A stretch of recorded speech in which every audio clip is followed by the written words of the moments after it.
Good morning, all of you. Come back to our lesson. Expansion of the company's trade in India. Expansion of empire in India. Last class we discussed about how the English East India Company established their trade relation in India. At first we discussed they established their factory at Calcutta. Then they moved to Bengal. Bengal is their attractive places. But here they faced some problems from the Nawabs of Bengal. Who are the Nawabs of Bengal? Yes, Ali Wardi, Murshid Qali Khan, Ali Wardi Khan, Siraj ud Dawla were the prominent one by one the Nawabs of Bengal.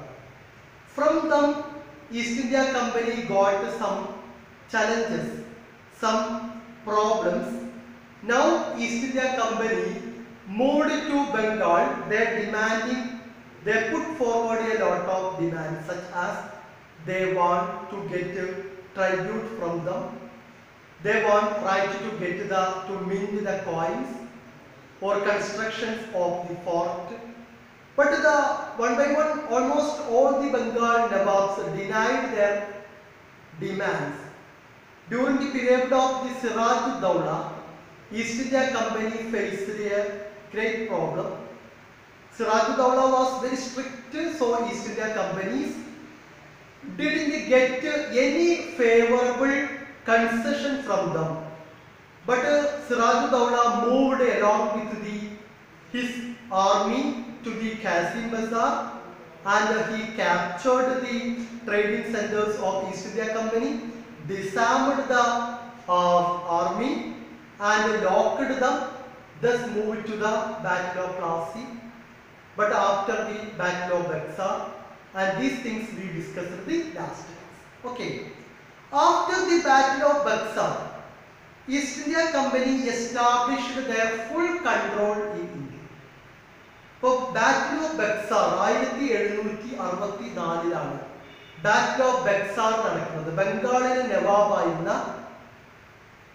Mir ഖാസിമും east India കമ്പനിയും തമ്മിൽ നടന്ന ഒരു ബാറ്റിലാണ് battle of Buxar.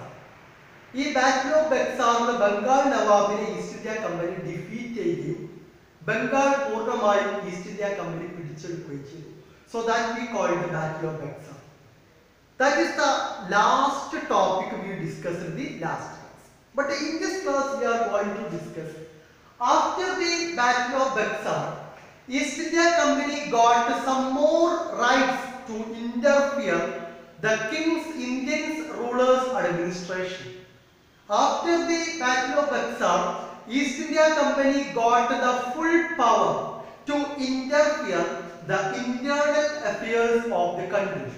So within 100 years, 170-57 to 180-57, within 100 years, East India Company tried to expand their power over India. So East India Company ഇന്ത്യയിൽ അവരുടെ powers establish ചെയ്യുന്ന year 1757. പക്ഷേ 1757 മുതൽ 1857 വരെയുള്ള 100 years, 100 വർഷമാണ് ഈസ്റ്റ് ഇന്ത്യ കമ്പനി ഇന്ത്യയിൽ അവരുടെ പവർ എക്സ്പാൻഡ് ചെയ്തത്. അല്ലേ? 100 വർഷം. By doing a number of the activities. First one is that East India Company appointed one British person in each and every palaces of Indian kings. This person we call the resident. What is the name of resident? Resident is the name of a British person, company agent, who appointed in each one by one all the kings in India. ഇന്ത്യയിലെ ഓരോ രാജാക്കന്മാരുടെ പാലസിലും ബ്രിട്ടീഷുകാരെ appoint ചെയ്ത ആളെ പേരാണ് resident എന്നുള്ള ഒരാളെ നിർത്തും. അപ്പൊ ഈസ്റ്റ് ഇന്ത്യ കമ്പനിയുടെ ബ്രിട്ടീഷുകാരനായ ഒരാൾ ഇന്ത്യയിലെ എല്ലാ രാജാക്കന്മാരുടെ പാലസിലും ഇരിക്കും, സീറ്റിൽ. ഇദ്ദേഹത്തെ വിളിക്കുന്ന പേരാണ് resident. Actually this resident is the political and commercial agent of the east India company to supervise the Indian administration, to serve the company. But actually East India Company appointed a resident in each and every palace of Indian kings. But the main disturbance of this resident is interfere internal affairs of the company. ഈ resident ആള് company appoint ചെയ്ത ആളാണ്. പക്ഷെ ഈ resident എപ്പോഴും ഇന്ത്യയിലെ രാജാക്കന്മാരുടെ ആഭ്യന്തര കാര്യങ്ങളിൽ ഭരണ കാര്യങ്ങളിൽ എപ്പോഴും തലയിട്ടുകൊണ്ടേയിരിക്കും എന്ന് പറഞ്ഞ ഒരു ഡിസ്റ്റർബൻസ്. അപ്പൊ ചുരുക്കത്തിൽ ഈസ്റ്റ് ഇന്ത്യ കമ്പനി റെസിഡന്റിനെ അപ്പോയിന്റ് ചെയ്യുന്നതിന് വേണ്ടിയിട്ടാണെന്നുള്ളത് മനസ്സിലായിട്ടുള്ളത്. ഇന്ത്യയിലെ രാജാക്കന്മാരുടെ കാര്യങ്ങൾ ഇങ്ങനെ ഇന്ത്യയിൽ ചെയ്യും. എന്നിട്ട് പതുക്കെ പതുക്കെ അവരുടെ ഭരണം ഈസ്റ്റ് ഇന്ത്യ കമ്പനി പിടിച്ചെടുക്കും. അതായിരുന്നു കമ്പനിയുടെ main object. So East India Company appointed the resident. The resident means the political and commercial agent of the company to serve the company. So the resident be seated in the palaces of each king in India. The resident mainly interfere the internal affairs of the company then after. Okay. But after some years, East India Company they prepared a system that we called subsidiary alliance. Subsidiary alliance is a diplomatic, a trick that used by company in order to seize the Indian lands. Okay, in order to seize the Indian lands. This system we called subsidiary alliance system. It was introduced by the Governor General of India named Richard Wellesley. Okay, Richard Wellesley is the Governor General of India between the period of 1789 to 1805. Okay, during this period, Governor General എന്ന് പറഞ്ഞ east India company ഇന്ത്യയിൽ അവരുടെ representative ആയ ഒരാളെ appoint ചെയ്യും. ആ appoint ചെയ്യുന്ന ആളെ പേരാണ് Governor General. And during this period, the Governor General was Richard Wellesley. Okay. During the period of the Richard Wellesley, he introduced the system that we called the subsidiary alliance system. ഇന്ത്യയിലെ princely സ്റ്റേറ്റുകൾ അല്ലെങ്കിൽ ഇന്ത്യയിലെ Indian kingdoms ബ്രിട്ടീഷുകാരുമായിട്ട് add ചെയ്യാൻ വേണ്ടിയിട്ട് പിടിച്ചെടുക്കാൻ വേണ്ടി ഇന്ത്യയിൽ Richard Wellesley നടപ്പിലാക്കിയ ഒരു പ്ലാനാണ് സബ്സിഡിയറി അലയൻസ് സിസ്റ്റം. ഓക്കെ, ഇന്ത്യയിൽ ബ്രിട്ടീഷുകാരുടെ അല്ലെങ്കിൽ ഇന്ത്യൻ പ്രദേശങ്ങൾ പിടിച്ചെടുക്കാൻ വേണ്ടി ഇന്ത്യയിൽ നടപ്പിലാക്കിയ പ്ലാനാണ് സബ്സിഡിയറി അലയൻസ് സിസ്റ്റം. ഓക്കെ, ഈ സിസ്റ്റത്തിന്റെ പ്രത്യേകത എന്താണ്? Under the system Indian rulers or Kings do not allowed to keep an independent army. ഈ സിസ്റ്റം ശരിക്കും നിങ്ങൾ മനസ്സിലാക്കണം.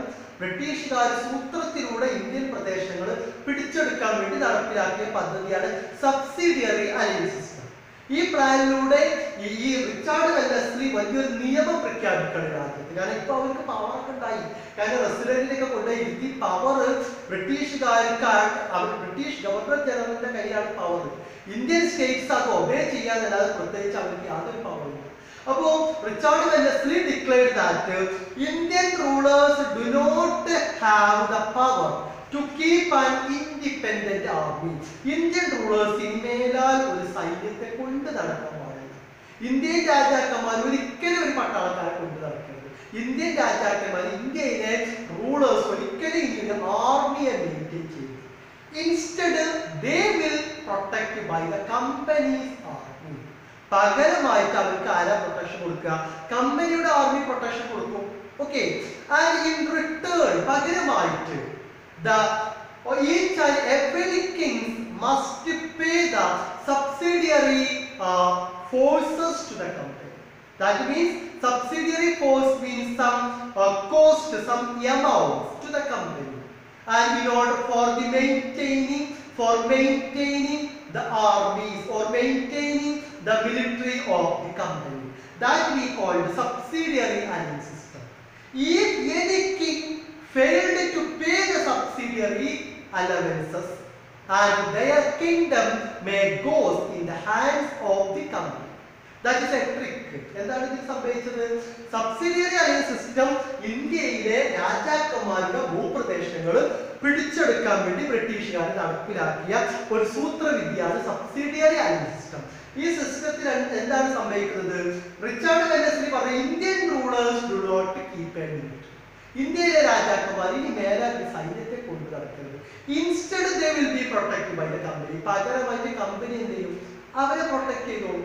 ഇന്ത്യയിലെ രാജാക്കന്മാർക്ക് ഇനി ഒരു ആർമി വേണ്ട, പകരം ബ്രിട്ടീഷുകാർ ആർമി അവരെ പ്രൊട്ടക്ട് ചെയ്യും. അപ്പൊ ബ്രിട്ടീഷുകാർ അവർക്ക് ഒരു ഉപകാരം ഫേവർ ചെയ്യണം. അപ്പൊ അതിന് റിട്ടേൺ ആയിട്ട് ഇങ്ങോട്ടൊരു ഗ്രാറ്റിറ്റ്യൂഡ് വേണം. അതെന്താണ്? പകരമായി ഈ സൈന്യത്തെ നോക്കി നടത്താനും സൈന്യത്തിന്റെ ഫുഡ്, ഹോട്ടൽസ്, അവരുടെ മിലിറ്ററി എക്യുപ്മെന്റ്സിനൊക്കെ വേണ്ടിയിട്ട് ഒരു എമൗണ്ട് എന്ത് ചെയ്യണം? ഈ കിങ്സ്, റൂളേഴ്സ്, ഇന്ത്യൻ റൂളേഴ്സ് കമ്പനിക്ക് കൊടുക്കണം. That we called subsidiary. ഈ എമൗണ്ട് വലിയൊരു എമൗണ്ട് ആയിരുന്നു. ആദ്യമൊക്കെ ഇന്ത്യയിലെ പല രാജാക്കന്മാരും several kings already signed this treaty. But these poor kings didn't understand what is the problem, what is the cheating hidden under this treaty. So almost all kings in India signed this treaty. Okay, but there is one demand, one provision is that if any king failed to pay the subsidiary alliance system, the company or East India Company must capture them. ഏതെങ്കിലും രാജാവ് subsidiary force കൊടുക്കാൻ പരാജയപ്പെട്ട് കഴിഞ്ഞാൽ, കൊടുത്തില്ലെങ്കിൽ ഉടൻ അത് company എന്ത് ചെയ്യും? ആ പ്രദേശം തിരിച്ചു. അപ്പൊ ഈ under the system actually in fact what ever may be under the subsidiary alliance system almost all the kings in India, they were unable to pay this much amount as the subsidiary force to the company. So what will happen? Automatically these places were captured by the company. The example of the kingdom captured by the East India Company under the subsidiary alliance system, first one Awadh. Awadh is a kingdom that captured by East India Company. നമ്മൾ കഴിഞ്ഞ വർഷം 7th പഠിച്ചിട്ടുണ്ട് last chapter Awadh. അപ്പോൾ subsidiary alliance സിസ്റ്റത്തിലൂടെ east India company പിടിച്ചെടുത്ത ഒരു പ്രദേശമാണ് Awadh. And next one is that Hyderabad. Awadh and Hyderabad were the two important prominent kingdoms. East India Company captured this kingdom under the subsidiary alliance system because the king in Awadh and Nizam in Hyderabad, they were not able to pay the subsidiary forces. East India Company demanded. So automatically this kingdom seized by the company and annexed along their kingdom. അങ്ങനെ east India കമ്പനിക്ക് ചില പ്രദേശങ്ങൾ ഈ ഒരു diplomacy കിട്ടി. Clear? Okay. Next one. But some area East India Company used some tricks in order to capture some places. ചില ഭാഗങ്ങളിൽ east India company ചില സൂത്രവിദ്യകൾ പ്രയോഗിച്ചിട്ടാണ് ഇന്ത്യയിലെ ചില പ്രദേശങ്ങൾ പിടിച്ചെടുത്തത്. ബ്രിട്ടീഷുകാർ ഇന്ത്യൻ പ്രദേശങ്ങൾ പിടിച്ചെടുത്തത് ചില ഭാഗങ്ങളിൽ, ചില സ്ഥലങ്ങൾ അവർ പിടിച്ചെടുത്തത് സൂത്രവിദ്യകളിലൂടെ. അപ്പൊ ഇത് കണ്ടില്ല നിങ്ങൾ, എന്തൊരു നല്ല ട്രിക്കാണ്, എന്ത് നല്ല സൂത്രവിദ്യ. അതിൻ്റെ ഉള്ളിൽ ചതിയില്ല. രാജാക്കന്മാർ ഒരിക്കലും പട്ടാളക്കാരെ കൊണ്ടടക്കരുത്, പകരം ഞങ്ങൾ ബ്രിട്ടീഷ് പട്ടാളം നിങ്ങളെ സഹായിക്കും, പകരം നിങ്ങൾ എന്ത് ചെയ്താൽ മതി, ഞങ്ങൾക്ക് വേണ്ട ചെറിയൊരു എമൗണ്ട് തന്നാൽ മതി. ഇതാണ് അതിൻ്റെ ഉള്ളിലുള്ളത്. പക്ഷെ അത് ഭയങ്കരമായ ചീറ്റിംഗ് എന്നുള്ള പിൽക്കാലത്താണ് അവർ ആ കൊടുക്കുന്ന എമൗണ്ട് വലിയൊരു ഹ്യൂജ് എമൗണ്ട്. അത് കൊടുത്ത ആ amount if they failed to pay the amount, that kingdom will be annexed by the company. പക്ഷെ ചില സ്ഥലങ്ങളിൽ ബ്രിട്ടീഷുകാർ ട്രിക്ക് യൂസ് ചെയ്തിരുന്നില്ല. They used some military force or military attack. Such a kind of one is that such a kind of East India Company some area their kingdom captured by conducting the war with the kings in a particular region. Such a kind of a region is Mysore. Mysore is the region. You know Mysore is a kingdom. We can see that in South India, the Mysore is the biggest kingdom. Okay, and it was ruled by the Hyder Ali and his son Tipu Sultan. They are the two prominent rulers in Mysore.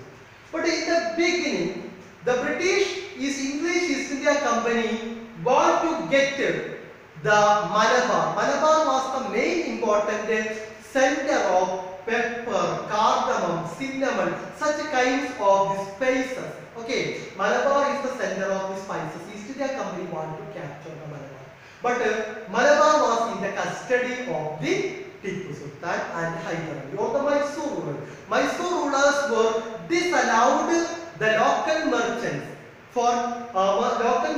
to conduct the trade activity from Malabar. Okay, so the East India Company want to defeat the Mysore rulers or remove the Mysore rulers from Malabar. Then they want to capture the Malabar. But the Hyder Ali and the Tipu Sultan, they were totally against the East India Company. They resisted the East India Company. They disallowed. അപ്പോൾ മൈസൂര് അന്നത്തെ പണ്ട് കാലത്ത് ബ്രിട്ടീഷുകാർ വരുന്ന സമയത്ത് അവർ വളരെ ഇഷ്ടപ്പെട്ടിരുന്ന സ്ഥലമാണ് നമ്മുടെ കേരളത്തിലെ മലബാർ. കേരളത്തില് നമ്മുടെ മലപ്പുറം, കോഴിക്കോട്, വയനാട്, കാസർഗോഡ് ഈ ഭാഗങ്ങളാണ് മലബാർ, കണ്ണൂർ ഈ ഭാഗങ്ങൾ. ഈ മലബാറിന്റെ ഏറ്റവും വലിയ പ്രത്യേകത ഒരുപാട് സ്പൈസസ് കൾട്ടിവേറ്റ് ചെയ്ത സ്ഥലം. സ്പൈസസ് ആണ് നമുക്കറിയാം, കുരുമുളക്, ഏല, ഇഞ്ചി, അല്ലെ, അങ്ങനെയൊക്കെ സ്ഥലം. ഈ സാധനങ്ങൾ ഈസ്റ്റ് ഇന്ത്യ കമ്പനിക്ക് കിട്ടും. അപ്പൊ മലബാറിന്റെ ട്രേഡ് റൈറ്റ് ഈസ്റ്റ് ഇന്ത്യ കമ്പനിയുടെ കയ്യിലേക്ക് വരണം. പക്ഷെ മലബാർ മൈസൂർ ഭരണാധികാരികളുടെ കയ്യിലായിരുന്നു. അവസാനം എന്ത് സംഭവിച്ചെന്ന് ചോദിച്ചാൽ the war between another one is that Tipu secretly contact with the French army. ഈ കാരണങ്ങൾ കൊണ്ട് അപ്പോൾ Tipu disallowed the local merchants for the trade activities in Malabar. One reason. Another one is that Tipu Sultan secretly contact with the French. French means the great enemies of the English East India Company. അപ്പോൾ tip രണ്ട് കാര്യങ്ങളാണ് east India കമ്പനിക്ക് വെറുപ്പിട്ടാവുന്ന കാര്യങ്ങൾ ചെയ്തത്. ഒന്നെന്താണ്, local മെർച്ചൻസിനെ, Britishers അടക്കമുള്ള മെർച്ചൻസിനെ മലബാറിലേക്ക് entry ചെയ്തില്ല. രണ്ട്, ബ്രിട്ടീഷുകാർ ഏറ്റവും വലിയ ശത്രുവാണ് ഫ്രഞ്ചുകാർ, ഫ്രാൻസ്. ഇവരുമായിട്ട് ടിപ്പു ഭയങ്കര ക്ലോസ് ആയിട്ടുണ്ട്, നല്ല റിലേഷൻ. നമ്മൾ മൈസൂർ പാലസിന്റെ ഉള്ളിലൊക്കെ പോയാൽ കാണാം, ഒരുപാട് ഫ്രഞ്ച് പെയിന്റിങ്സുകൾ കാണാൻ പറ്റും, അല്ലെ? കാരണം ടിപ്പു സുൽത്താൻ ഫ്രഞ്ചുകാർ തമ്മിൽ നല്ല ഫ്രണ്ട്ഷിപ്പ് ഉണ്ടായിരുന്നു. അവസാനം finally what happen is that ഒരു ഡിപ്ലോമസി മൈസൂർ ഭരണാധികാരികളുമായിട്ട് ഈസ്റ്റ് ഇന്ത്യ കമ്പനിക്ക് ഒരു ഡിപ്ലോമസി അവിടെ നടക്കൂല. കാരണം ഒരു സൂത്രവിദ്യയും മൈസൂർ പിടിച്ചെടുക്കാൻ പറ്റൂല എന്ന് കണ്ടെത്തും. A war between the English East India Company and Mysore took place. This war we called the Anglo-Mysore War. Anglo-Mysore War means the war between English East India Company and Mysore rulers. This war took place. Under this war, the four major Anglo-Mysore wars going on.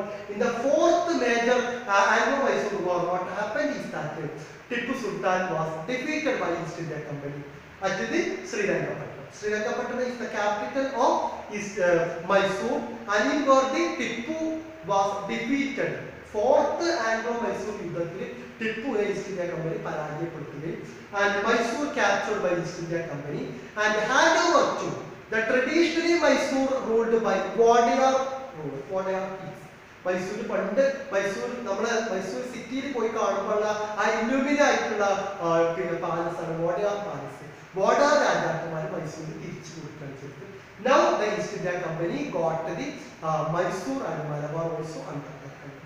അപ്പോൾ how East India Company they expand their empire in India എന്നുള്ള ടോപ്പിക്കാണ് നമ്മൾ പഠിച്ചത്. അത് മനസ്സിലായി. Okay.